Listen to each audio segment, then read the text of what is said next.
కొన్ని artificial flowers కూడా ఉన్నాయి. ఇంకొన్నేమో జస్ట్ నార్మల్‌గా ఫ్రెష్ కూడా పెట్టారు. మనకు డిఫరెన్స్ ఏం తెలియట్లేదనమాట ఫోటోస్‌లో అవి. చాలా అందంగా కనిపిస్తుంది స్ట్రీట్ అంతా.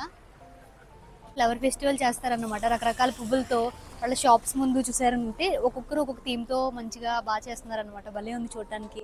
ఇంట్రెస్టింగ్‌గా బొమ్మలు పెట్టి వాటికి ఈ థీమ్ పెట్టారు సన్‌ఫ్లవర్స్‌తో. వీటిని చూడడానికి జనం ఎక్కడెక్కడి నుంచో ప్రతి సంవత్సరం వస్తూ ఉంటారన్నమాట. ఇది దాదాపుగా ఒక 10 డేస్ వరకు ఉంటుందనుకుంటా. ప్రతి సంవత్సరం సెంట్రల్ లండన్‌లో చెల్సీ ఇన్ బ్లూమ్ అనే ఫ్లవర్ ఫెస్టివల్ చేస్తారు. ఇది 1 వీక్ వరకు ఉంటుంది. 1 వీక్‌లో మనకి ఎప్పుడైనా వెళ్ళొచ్చన్నమాట. మెయిన్‌గా బిజినెసెస్ వాళ్ళు ఉంటారు కదా! రెస్టారెంట్స్ వాళ్ళు వీళ్ళందరూ బయట వాళ్ళ కస్టమర్స్‌ని అట్రాక్ట్ చేయడం కోసం థీమ్స్ అయితే పెడతారనమాట. వీటిని చూడటానికి ఎక్కడెక్కడి నుంచో వచ్చిన వాళ్ళు ఆబ్వియస్‌లీ లోపలికి వెళ్ళి ఏదో ఒకటి తింటారు, ఏమైనా కొనుక్కుంటారు అని చెప్పి. ఇంకా ఈ థీమ్ అయితే చాలా బాగుంది. యూకేలో ఉండి మిస్ అయితే నెక్స్ట్ ఇయర్ ప్లాన్ చేసుకోండి. ఇదైతే ఫ్రీ ఆఫ్ కాస్ట్.